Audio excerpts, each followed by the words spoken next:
Çı. What? Çı. Du çıdıkı. Du çıdıkı. Çava. How? Çava. Du çavayı. Du çavayı. Çıma. Or jibo çı. Çıma. Or jibo çı. Du çıma naxwe. Or du jibo çı naxwe. Du çıma naxwe. Or du jibo çı naxwe. Kengi. When.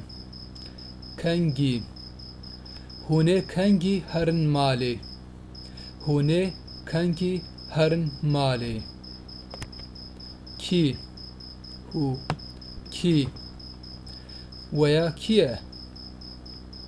Veya kiye.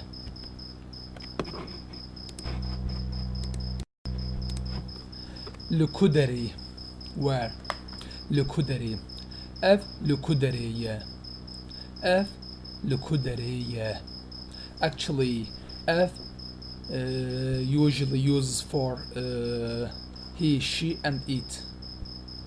And if you are talking about someone you don't know, you can say ev lukuderiye. Ev.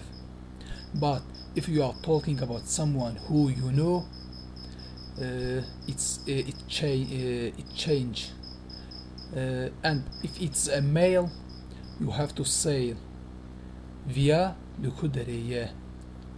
Via lukuderiye. Where is he?